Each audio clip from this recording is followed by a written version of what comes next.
എല്ലാവർക്കും നമസ്കാരം. CNW24/7 എന്ന യൂട്യൂബ് ചാനലിലേക്ക് എല്ലാവരെയും സ്വാഗതം ചെയ്യുന്നു. മാനേജ്മെന്റ് സബ്ജക്റ്റിന്റെ 3rd ചാപ്റ്ററാണ് നമ്മൾ ഡിസ്കസ് ചെയ്തുകൊണ്ടിരിക്കുന്നത്. ക്യാപിറ്റൽ ബഡ്ജറ്റിംഗ് അല്ലെങ്കിൽ ലോങ് റൺ ഇൻവെസ്റ്റ്മെന്റ് ഡിസിഷൻ എന്ന ചാപ്റ്റർ നമ്മൾ ക്യാപിറ്റൽ ബഡ്ജറ്റിംഗ് എന്താണെന്നും ഇമ്പോർട്ടൻസ് ഒക്കെ പഠിച്ചു കഴിഞ്ഞു. ഇപ്പൊ നമ്മൾ ഡിസ്കസ് ചെയ്തുകൊണ്ടിരിക്കുന്നത് the techniques using four capital budgeting. എന്തൊക്കെ ടെക്നിക്സ് ആണ്? അത് 2 തരം മെത്തേഡ് ഉണ്ടെന്ന് ഞാൻ പറഞ്ഞു. ഒന്നാമത്തേത് traditional method and modern method. Traditional മെത്തേഡിൽ 2 എണ്ണം വരുന്നുണ്ട്.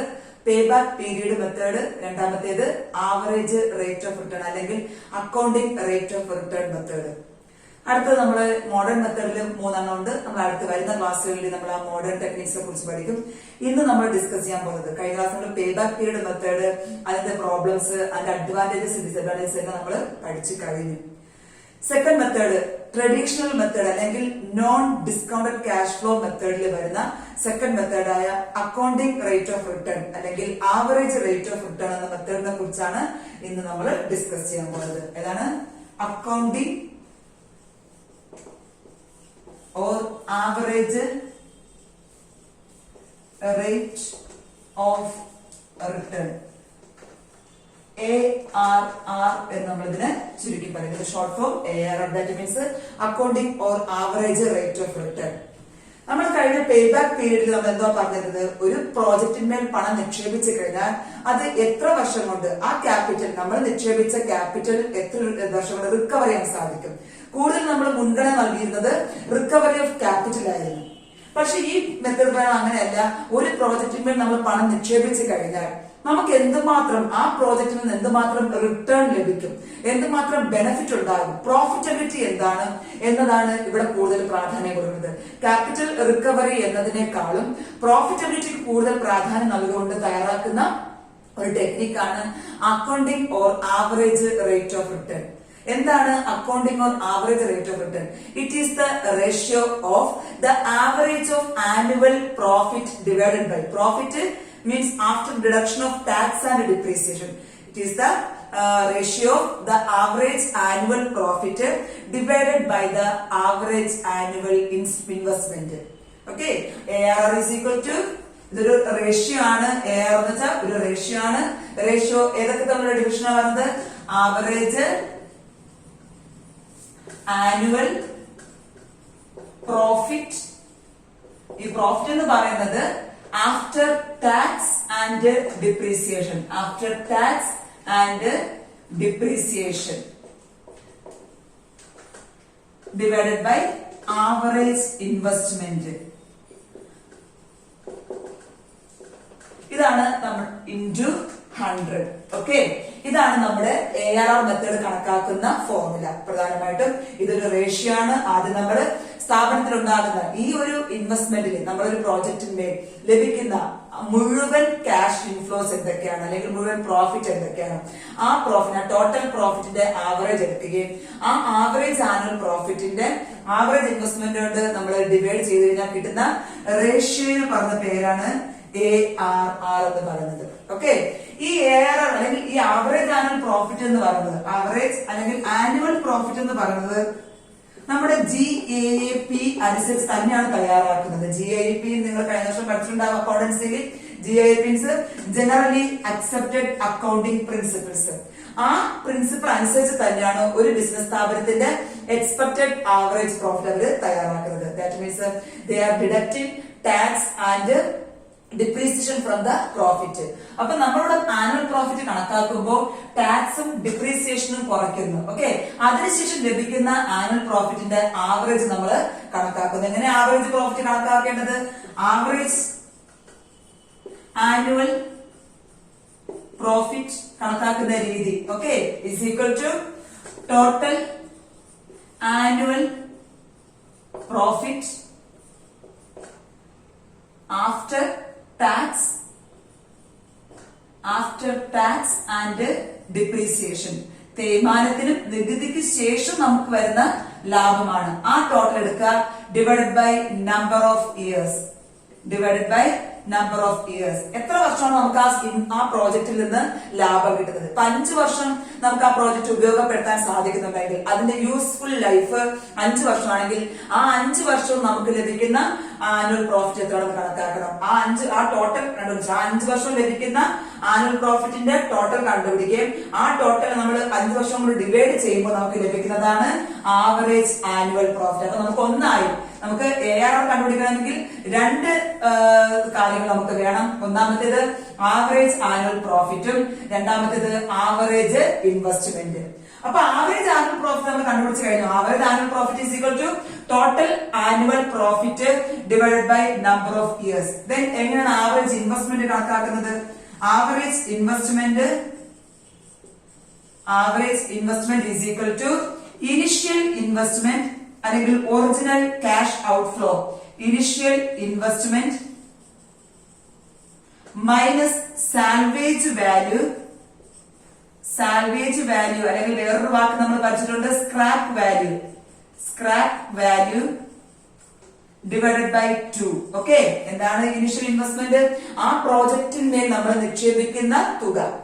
ആ തുകയെ നമ്മൾ കുറയ്ക്കണം? ആ തുകയിൽ നമ്മൾ എന്ത് കുറയ്ക്കണം? Salvage value. ഞാൻ പറഞ്ഞു, ഇപ്പൊ ഒരു പ്രോജക്റ്റ് നമുക്ക് 5 വർഷമാണ് അതിന്റെ യൂസ്ഫുൾ ലൈഫ് എങ്കിൽ, അതല്ല 8 വർഷമാണ് അതിന്റെ യൂസ്ഫുൾ ലൈഫ് എങ്കിൽ, അതിന്റെ ഉപയോഗപ്പെടുത്തുന്ന മാക്സിമം പ്രയോജനപ്പെടുത്തിയതിനു ശേഷം അവസാനം നമുക്ക് അതിനെ വിൽക്കാൻ സാധിക്കും. അല്ല ആക്രി വില നമ്മൾ സാൽവേജ് വാല്യൂ, നമ്മൾ സ്ക്രാപ്പ് വാല്യൂ, ആക്രി വില എന്ന് പറയണം.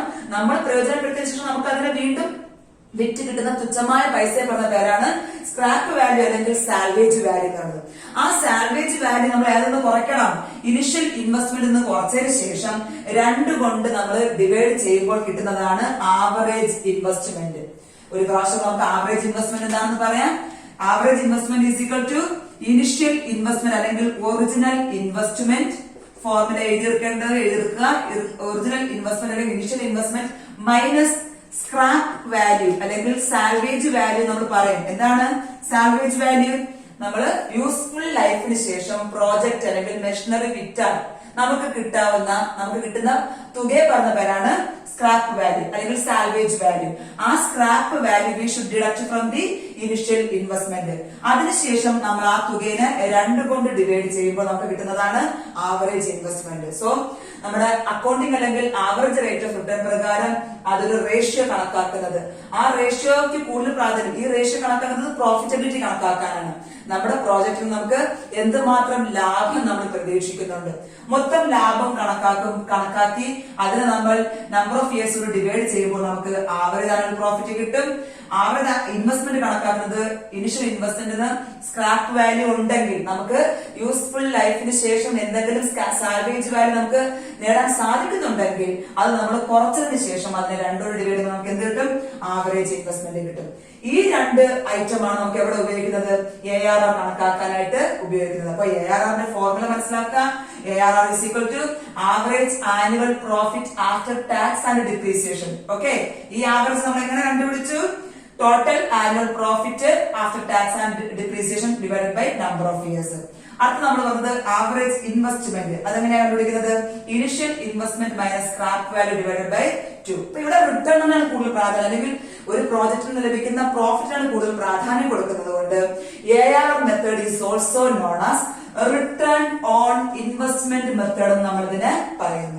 ഇൻവെസ്റ്റ്മെന്റിൽ നിന്ന് അല്ലെങ്കിൽ നമ്മുടെ പ്രോജക്റ്റിൽ നിന്ന് നമുക്ക് എന്തുമാത്രം റിട്ടേൺ ലഭിക്കുന്നു, അതുകൊണ്ട് നമ്മൾ ഈ മെത്തേഡിനെ ARR മെത്തേഡ് നമ്മൾ പറയുന്ന വേറൊരു പേരാണ് റിട്ടേൺ ഓൺ ഇൻവെസ്റ്റ്മെന്റ് മെത്തേഡ്. ഇനി ഒരു പേരുണ്ട് return on capital employed method. നമ്മൾ ചെലവാക്കിയ മൂലധനത്തിൽ നമുക്ക് എന്തുമാത്രം റിട്ടേൺ ലഭിക്കുന്നു. ഓക്കെ, പേബാക്ക് പീരീഡ് നമുക്ക് ഇവിടെ താരതമ്യം ചെയ്യാം. PBT മെത്തേഡ് നമ്മളവിടെ ഒരിക്കലും റിട്ടേൺ അല്ല നോക്കിയത്. നമ്മൾ മുതൽ മുടക്കിയ തുക, ക്യാപിറ്റൽ, മൂലധനം എത്ര നാളുകൊണ്ട് നമുക്ക് തിരിച്ചെടുക്കാൻ സാധിക്കും. അവിടെ കൂടുതൽ പ്രാധാന്യം നൽകിയത് ക്യാപിറ്റൽ റിക്കവറിക്കാണ്. പക്ഷെ ഇവിടെ അങ്ങനെയല്ല. ഇവിടെ നമുക്ക് പ്രോഫിറ്റബിലിറ്റിക്കാണ് കൂടുതൽ പ്രാധാന്യം കൊടുക്കുന്നത്. ഇവിടെ ഒരു റേഷ്യോ നമ്മൾ കണക്കാക്കുന്നുണ്ട്. റേഷ്യോ കണക്കാക്കുന്നത് average annual profit divided by average investment into 100. അവിടെ നമുക്ക് 2 കാര്യങ്ങൾ കണ്ടുപിടിക്കേണ്ടതായിട്ടുണ്ട്. നമുക്ക് അവിടെ 2 കാര്യങ്ങൾ കണ്ടുപിടിക്കാൻ വേണ്ടി ഒന്നാമത്തേത് average annual profit, okay, total profit divided by number of years. Then average investment, total investment minus scrap value divided by 2. ഇവിടെ നമുക്ക് ഡിസിഷൻ റൂൾ പഠിക്കാനുണ്ട്. ഡിസിഷൻ റൂൾ എന്ന് പറഞ്ഞാൽ ഇവിടെ നമുക്കൊരു റേഷ്യോ ആണ് വരുന്നത്, ഒരു റേറ്റ് ആണ് വരുന്നത്. ഓക്കെ, ആ റേറ്റ് സ്ഥാപനം നിശ്ചയിച്ചിരിക്കുന്ന റേറ്റിനേക്കാളും ഹയർ ആണെങ്കിൽ ഡിസിഷൻ റൂൾ നോക്കിയോളൂ. If ARR is higher than the rate fixed by management, then accept the project. ഇത് പഠിച്ചു വെച്ചേക്കുക. ഇവിടുത്തെ ഡിസിഷൻ റൂൾ എന്ന് പറഞ്ഞാൽ നമ്മുടെ മാനേജ്മെന്റ് ഒരു നിരക്ക് നിശ്ചയിച്ചിട്ടുണ്ട്.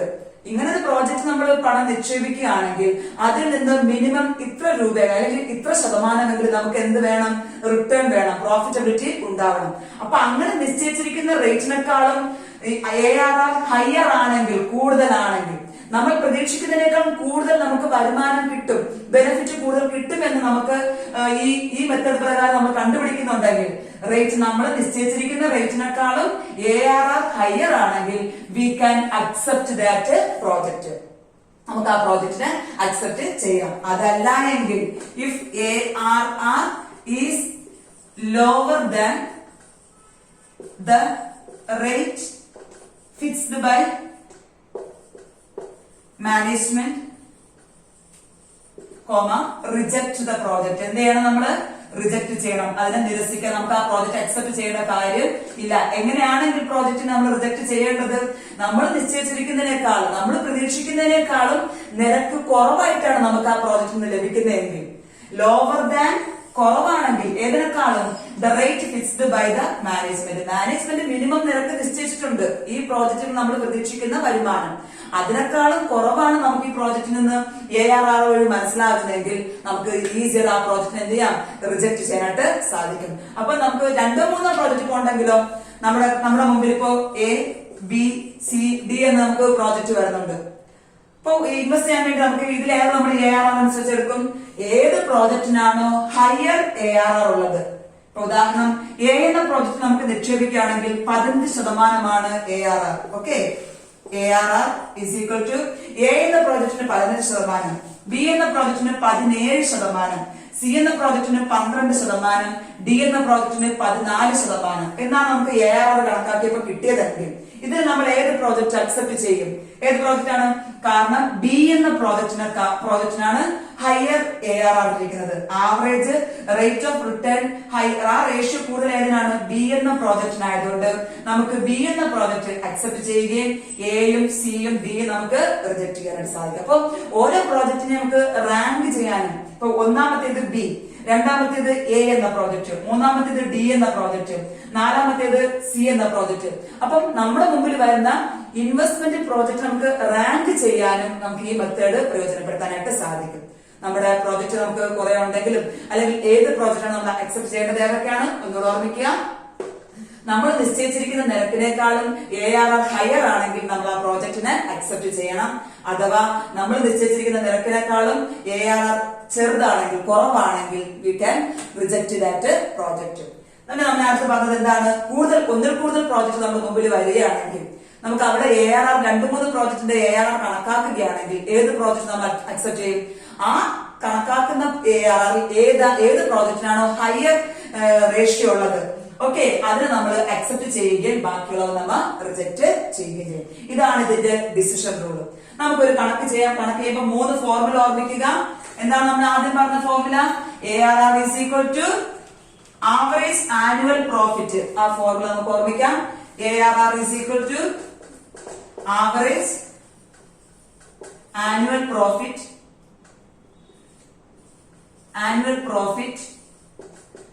divided by average investment into 100. Okay, ഇവിടെ നമുക്ക് രണ്ടെണ്ണം കണക്കാക്കിയിട്ട് വരുന്നത്. ഒന്നാമത്തേത് average annual profit is equal to total profit divided by number of years. രണ്ടാമത്തേത് average investment is equal to original investment അല്ലെങ്കിൽ initial investment minus scrap value divided by 2. ഈ 3 formula നമുക്ക് മനസ്സിലാക്കിയാൽ മാത്രമേ ARR കണക്കാക്കാനായിട്ട് സാധിക്കുള്ളൂ. ഒരു ക്വസ്റ്റ്യൻ നമുക്ക് നോക്കാം, എങ്ങനെയാണ് ARR കണക്കാക്കേണ്ടത്. ഓക്കെ, ഒന്നാമത്തെ ഒരു question, A project requires an investment of 10 lakhs. ഒരു പ്രോജക്ട് നമ്മൾ തുടങ്ങാൻ പോവുകയാണ്. ആ പ്രോജക്റ്റിൽ നമ്മൾ നിക്ഷേപിക്കാൻ ഉദ്ദേശിക്കുന്ന തുക, ഓക്കെ, അത് ഉദ്ദേശിക്കുന്ന തുക investment, that is original investment, initial investment. നമ്മൾ നിക്ഷേപിക്കാൻ ഉദ്ദേശിക്കുന്ന തുക എന്ന് പറയുന്നത് 10 lakhs, 10 ലക്ഷം രൂപയാണ് നമ്മൾ അതിലേക്ക് നിക്ഷേപിക്കാൻ പോകുന്നത്. ദെൻ അവിടെ പറഞ്ഞത് ആ പ്രോജക്റ്റിൽ നമുക്ക് will get A scrap value. നമുക്ക് ആ പ്രോജക്റ്റ് യൂസ്ഫുൾ ലൈഫ്, എത്ര വർഷത്തെ യൂസ്ഫുൾ ലൈഫ് ആണ്? അതിന്റെ യൂസ്ഫുൾ ലൈഫായ 5 വർഷത്തിന് ശേഷം നമുക്ക് ആ പ്രോജക്റ്റ് പരമാവധി 5 വർഷം ഉപയോഗപ്പെടുത്താനായിട്ട് സാധിക്കും. ഈ 5 വർഷത്തിന് ശേഷം we will get A scrap value. Scrap value നമുക്ക് കിട്ടും, ഒരു സാൽവേജ് വാല്യൂ നമുക്ക് കിട്ടും. എത്ര രൂപ സ്ക്രാപ്പ് വാല്യൂ കിട്ടുക? is equal to 80,000. 80,000 രൂപ നമുക്ക് അതിന്റെ ഉപയോഗപ്പെടുത്താൻ യൂസ്ഫുൾ ലൈഫിന് ശേഷം, ഓക്കെ, നമുക്ക് കിട്ടുന്ന സ്ക്രാപ്പ് വാല്യൂ 80,000. ഈ 5 വർഷവും നമ്മൾ ഈ ഇൻവെസ്റ്റ്മെന്റിൽ നിന്ന് അല്ലെങ്കിൽ ഈ പ്രോജക്റ്റിൽ നിന്ന് പ്രതീക്ഷിക്കുന്ന ലാഭം, പ്രോഫിറ്റ് എത്രയാണെന്ന് നോക്കാം. Profit after tax and depreciation. എപ്പോഴും നോക്കാം, ക്വസ്റ്റ്യനിൽ എപ്പോഴും നമുക്ക് അത് ഉണ്ടാവണം, profit after tax and depreciation. കാരണം ഈ ആവറേജ് ആനുവൽ പ്രോഫിറ്റ് തയ്യാറാക്കുമ്പോൾ ആനുവൽ പ്രോഫിറ്റിൽ ഒരിക്കലും GAPP വെച്ചുള്ള അനുസരിച്ചാണ് പ്രോഫിറ്റ് തയ്യാറാക്കിയിരിക്കുന്നത്. That is total revenue minus total cost. മൊത്തം വരുമാനത്തിൽ നിന്ന് മൊത്തം ചെലവും കുറച്ചതിന് ശേഷം മാത്രമേ നമ്മൾ ആ പ്രോഫിറ്റ് കണക്കാക്കാവൂ. ആ പ്രോഫിറ്റ് ആണ് നമ്മൾ ഏതിന് ARR കണക്കാക്കാൻ വേണ്ടി ഉപയോഗിക്കുന്നത്. ഓക്കെ, അപ്പൊ പ്രോഫിറ്റ് എപ്പോഴും ക്വസ്റ്റ്യൻ വരുമ്പോൾ profit after tax and depreciation ഓർമ്മിക്കുക. അപ്പൊ നമുക്ക് അതിന്റെ പ്രോഫിറ്റ് ഫസ്റ്റ് ഇയർ, ഒന്നാമത്തെ വർഷം നമുക്ക് കിട്ടുന്ന പ്രോഫിറ്റ് 50,000, 50,000 രൂപയാണ് നമ്മൾ പ്രതീക്ഷിക്കുന്നത്. ദെൻ രണ്ടാമത്തെ വർഷം നമുക്ക് ലഭിക്കാവുന്ന പ്രോഫിറ്റ് 75,000, 75,000. മൂന്നാമത്തെ വർഷം നമ്മൾ എക്സ്പെക്ട് ചെയ്യുന്ന പ്രോഫിറ്റ് 1,25,000, 1,25,000. നാലാമത്തെ വർഷം നമ്മൾ പ്രതീക്ഷിക്കുന്ന profit 1,30,000. And fifth year last അതിന്റെ യൂസ്ഫുൾ ലൈഫിന്റെ അവസാനം എത്രയാണ്? 80,000, 80,000 രൂപ. ഇത് എത്രയുമാണ് ആ പ്രോജക്റ്റിൽ നിന്ന് നമ്മൾ പ്രതീക്ഷിക്കുന്ന വരുമാനം. ഓക്കെ, ഇത് ഇത്രയും ക്വസ്റ്റ്യൻ നമുക്ക് തന്നിട്ടുണ്ടാവും. ഇത് ഉപയോഗിച്ച് നമ്മൾ എന്ത് കണക്കാക്കണം? ARR കണക്കാക്കണം. ഫോർമുല ഓർമ്മിക്കുക, ARR is equal to average annual profit divided by average investment. Okay, average investment into 100. 100 മറക്കരുത്, കാരണം ഇതൊരു റേഷ്യോ ആണ്. നമുക്ക് അതിനെ ശതമാനത്തിലേക്ക് മാറ്റണം. ഓക്കെ, അപ്പൊ അത് നമുക്ക് എന്ത് വേണം? 100 കൊണ്ട് നമ്മൾ മൾട്ടിപ്ലൈ ചെയ്യണം. നമുക്ക് ആദ്യമേ നോക്കാം. അത് നമുക്ക് ആവറേജ് ആനുവൽ പ്രോഫിറ്റ് കണക്കാക്കണം. നമുക്ക് ഞാൻ പറഞ്ഞു ARR കണക്കാക്കുമ്പോൾ നമുക്ക് 2 കാര്യങ്ങൾ കണ്ടുപിടിക്കുന്നത്. ഒന്നാമത്തേത് ആവറേജ് ആനുവൽ പ്രോഫിറ്റ്. നമുക്ക് ആദ്യം അത് കണക്കാക്കാം. Average annual profit. Annual profit എന്താണ് formula? is equal to total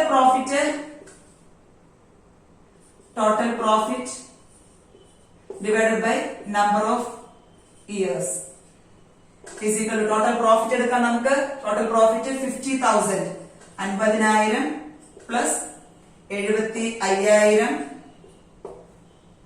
plus 1,25,000, 1,25,000 plus 1,30,000 plus 80,000. Okay, ഇത്ര നമ്മുടെ ടോട്ടൽ പ്രോഫിറ്റ്. എത്ര വർഷത്തെ പ്രോഫിറ്റ് ആണ് ഇത്? 1, 2, 3, 4, 5. 5 വർഷം. ടോട്ടൽ നമ്പർ ഓഫ് ഇയേഴ്സ് എത്ര? 5 വർഷം. നമുക്ക് ടോട്ടൽ പ്രോഫിറ്റ് കണക്കാക്കാം. 50,000, 75, 1,25,000, 1,25,000 plus 2,50,000, 2,50,000 and 3,80,000, 3,80,000 and 80,000 എത്രയാണ്? 4,60,000. ഓക്കെ, നമുക്ക് കിട്ടുന്ന ടോട്ടൽ പ്രോഫിറ്റ് എന്ന് പറയുന്നത് 4,60,000 ഡിവൈഡഡ് ബൈ 5 എത്രയാണ് നമുക്ക് നോക്കാം. 4,60,000 divided by 5 is equal to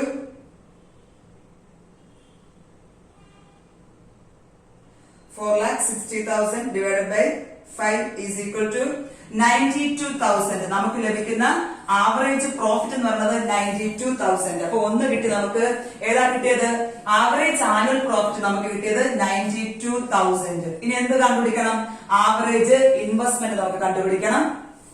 average investment ഞാൻ പറഞ്ഞു, average investment is equal to original investment minus scrap value divided by 2. Okay, അപ്പൊ നമ്മൾ അടുത്ത കണ്ടുപിടിക്കാൻ പോവാണ് ആവറേജ് ഇൻവെസ്റ്റ്മെന്റ്.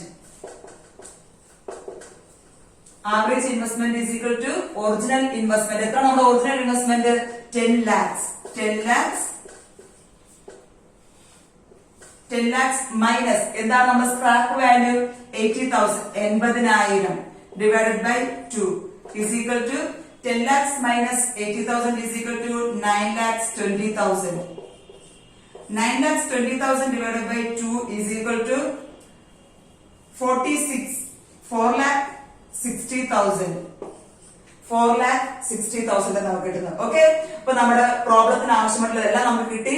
ആദ്യത്തത് 92,000. ഓക്കെ, 92,000 ഡിവൈഡ് ബൈ 4,60,000 കിട്ടിക്കഴിഞ്ഞാൽ നമുക്ക് ഇതിനകത്ത് എന്ത് എടുക്കണം? റേഷ്യോ കണ്ടുപിടിക്കണം. നമുക്ക് ARR കണ്ടുപിടിക്കാം. ARR is equal to average annual profit. എത്രയാണ് നമ്മൾ കണ്ടുപിടിച്ചത്?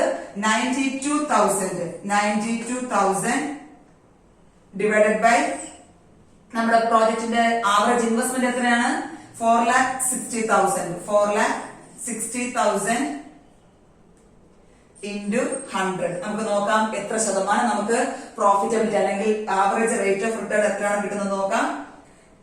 92,000 divided by 4,60,000 into 100.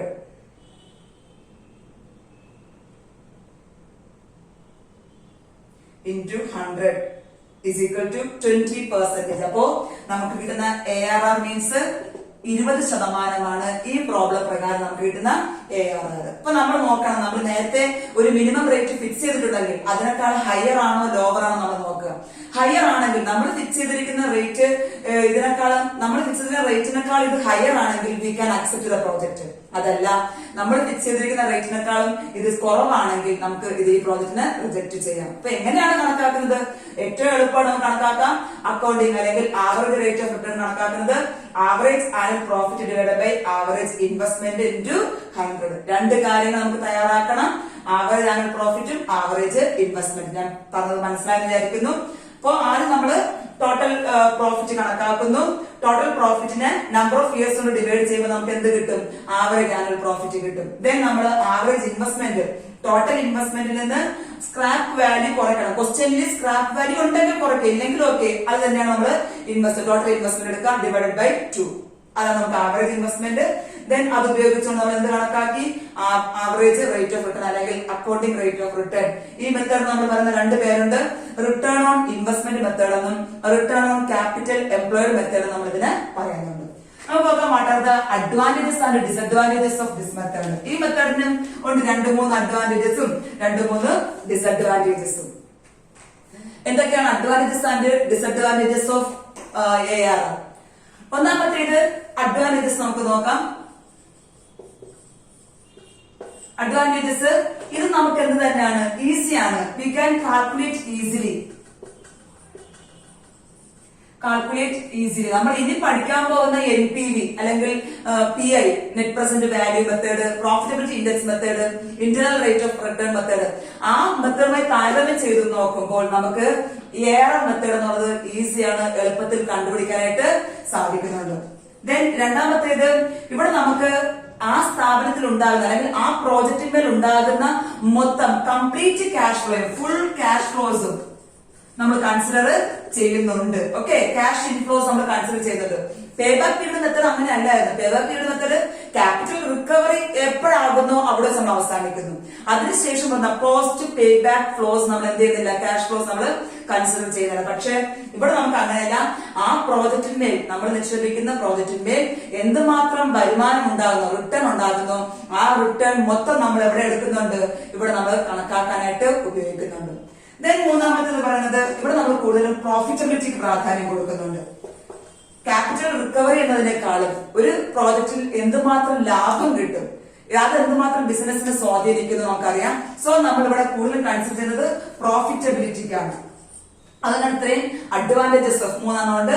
ഒന്നാമത്തേത് നമുക്ക് ഈസി ആയിട്ട് കാൽക്കുലേറ്റ് ചെയ്യാൻ സാധിക്കുന്നു. രണ്ടാമത്തേത് നമ്മൾ ആ പ്രോജക്റ്റിന്മേൽ ഉണ്ടാകുന്ന മുഴുവൻ ക്യാഷ് ഇൻഫ്ലോസും കൺസിഡർ ചെയ്യുന്നുണ്ട്. മൂന്നാമത്തേത് ഇവിടെ നമ്മൾ ഏതിനാ കൂടുതൽ പ്രാധാന്യം ചെയ്യുന്നത്? പ്രോഫിറ്റബിലിറ്റിക്ക് rather than capital recovery. Okay, ഇതാണ് പ്രധാനമായിട്ടും ഇതിന്റെ അഡ്വാൻറ്റേജസ്. നമുക്ക് ഡിസഡ്വാൻറ്റേജസ് നോക്കാം. ഡിസഡ്വാൻറ്റേജസ് എന്താണ്? ഇവിടെയും ഒരു പ്രോബ്ലം ഉണ്ട്. എന്താ? നമ്മുടെ പേ ബാക്ക് പീരീഡ് മെത്തേഡ് പോലെ തന്നെയാണ് ഇവിടെ we are not considering time value of money. എല്ലാ 2 വർഷം കഴിഞ്ഞ് കിട്ടുന്ന പണത്തിനും അല്ലെങ്കിൽ 5 വർഷം കഴിഞ്ഞ് കിട്ടുന്ന പണത്തിനും തുല്യ മൂല്യമാണ് നമ്മൾ നൽകുന്നത്. നമുക്കറിയാം പണത്തിന്റെ മൂല്യം കുറഞ്ഞു വരും അല്ലെങ്കിൽ കൂടി വരും. അതൊന്നും തന്നെ ഇവിടെ കൺസിഡർ ചെയ്യുന്നില്ല. ഡിസ്കൗണ്ടിങ് റേറ്റോ പ്രസന്റ് വാല്യൂ ഓഫ് മണിയോ നമ്മളിവിടെ കൺസിഡർ ചെയ്യുന്നില്ല. We are not considering time value of money. Business സ്ഥാപനത്തിന്റെ ടൈം വാല്യൂ ഓഫ് മണി നമ്മൾ കൺസിഡർ ചെയ്യുന്നില്ല. ദെൻ രണ്ടാമത്തേത് ഇവിടെ നമ്മൾ കൂടുതലും എന്താണ്?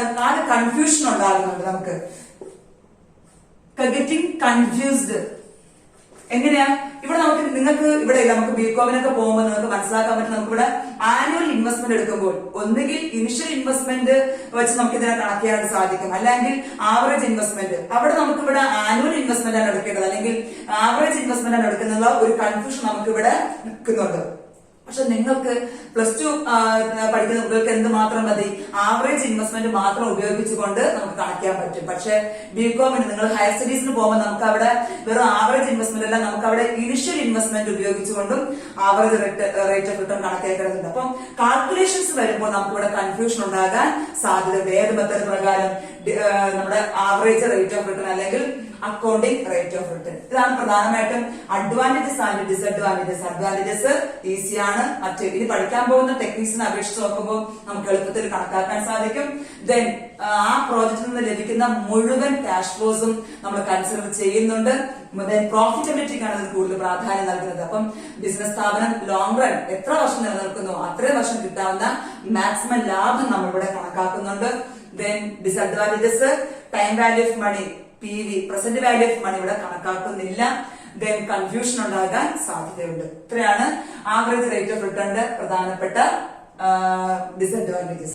അപ്പൊ നമുക്ക് അഡ്വാൻറ്റേജസ് ഡിസഡ്വാൻറ്റേജസ് നമ്മൾ പഠിച്ചു കഴിഞ്ഞു. നമുക്ക് എങ്ങനെ ഒരു പ്രോബ്ലം കൂടെ നമുക്ക് ചെയ്യാം, എങ്ങനെയാണ് അക്കൗണ്ടിംഗ് അല്ലെങ്കിൽ ആവറേജ് റേറ്റ് ഓഫ് റിട്ടേൺ ചെയ്യുന്നതെന്ന്. ഓക്കെ, ക്വസ്റ്റ്യൻ നിങ്ങൾക്ക് എഴുതാൻ പറ്റുമെങ്കിൽ എഴുതിയെടുക്കുക. എന്താണ് അക്കൗണ്ടിംഗ് അല്ലെങ്കിൽ ആവറേജ് റേറ്റ് ഓഫ് റിട്ടേൺ ഉപയോഗിച്ച് കണക്ക് ചെയ്യുന്നത്? ക്വസ്റ്റ്യൻ എഴുതാൻ പറ്റുന്നവര് എഴുതിയെടുത്ത് കണക്ക് ചെയ്യാൻ ശ്രമിക്കുക കേട്ടോ. ഇവിടെ പറയുന്നത് പ്രോജക്റ്റ് വിത്ത് ക്യാപിറ്റൽ എക്സ്പെൻഡിച്ചർ. നമ്മൾ ഉദ്ദേശിക്കുന്ന ക്യാപിറ്റൽ എക്സ്പെൻഡിച്ചർ മീൻസ് 5 lakhs. നമ്മൾ ഒരു പ്രോജക്റ്റ് തുടങ്ങാൻ പോവുകയാണ്. That means original investment. Original investment ആണ് ക്യാപിറ്റൽ എക്സ്പെൻഡിച്ചർ. നമ്മൾ കഴിഞ്ഞ ക്ലാസ്സിൽ പറഞ്ഞു. ഒറിജിനൽ ഇൻവെസ്റ്റ്മെന്റ് എന്ന് പറയുന്നത് പ്രോജക്റ്റിൽ നമ്മൾ നിക്ഷേപിക്കാൻ ഉദ്ദേശിക്കുന്ന തുക എന്ന് പറയുന്നത് 5 lakhs, 5 ലക്ഷം രൂപയാണ്. ദെൻ ഈ 5 ലക്ഷം രൂപ നമുക്ക് സ്ക്രാപ്പ് വാല്യൂ ഒന്നും തന്നെ ഇല്ല. ഓക്കെ, സ്ക്രാപ്പ് വാല്യൂ തരാത്ത നമുക്ക് ഒറിജിനൽ ഇൻവെസ്റ്റ്മെന്റ് എത്ര യൂസ്ഫുൾ ലൈഫാണ് അങ്ങനെയൊന്നും പറഞ്ഞിട്ടില്ല. ഇവിടെ നമുക്ക് ആ പ്രോജക്റ്റിൽ നമ്മൾ പ്രതീക്ഷിക്കുന്ന ലാഭം പറഞ്ഞത് ആഫ്റ്റർ ഡിപ്രീസിയേഷൻ ആൻഡ് ടാക്സ്. അതിൽ ഒന്നാമത്തെ വർഷം നമുക്ക് ലഭിക്കുന്ന ക്യാഷ്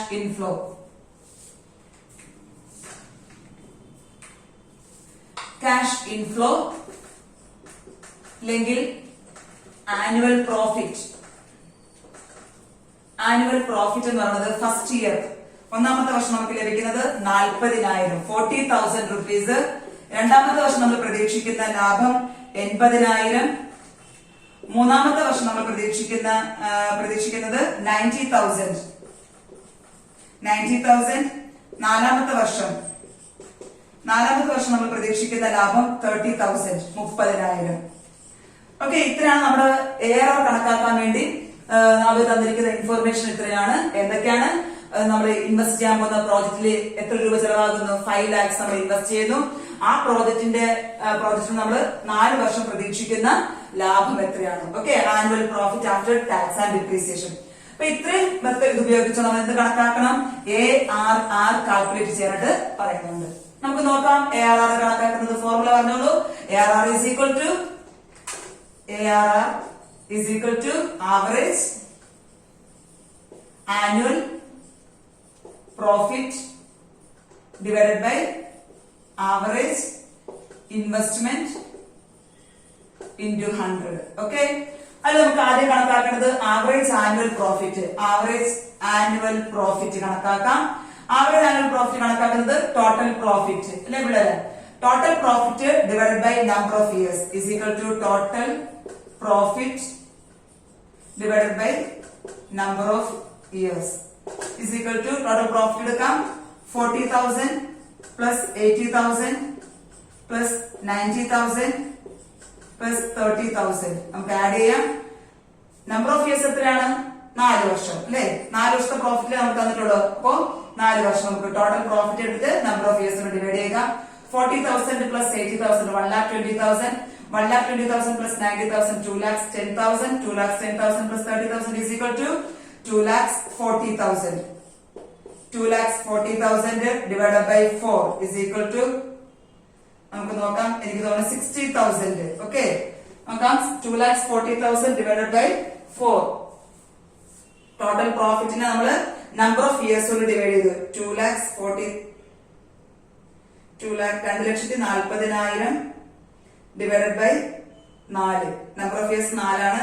ആൻസർ 60,000. ഓക്കെ, അപ്പൊ നമുക്ക് ഏതാ കിട്ടിയത്? ഇപ്പോ നമുക്ക് ആവറേജ് ആനുവൽ പ്രോഫിറ്റ് ആണ് കിട്ടിയത്. ആവറേജ് ആനുവൽ പ്രോഫിറ്റ് എത്ര കിട്ടി? 60,000. കണക്കാക്കുന്ന രീതി മനസ്സിലായി. നെക്സ്റ്റ് നമ്മൾ കണ്ടുപിടിക്കേണ്ടത് average investment.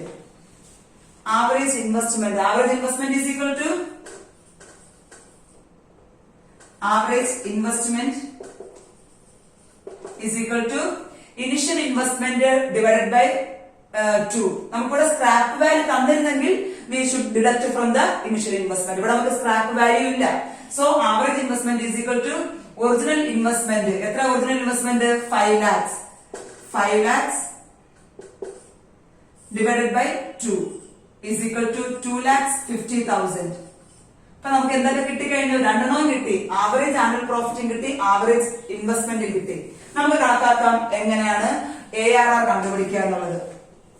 ARR is equal to average annual profit എത്രയാണ്? 60,000. Average annual profit is equal to 60,000.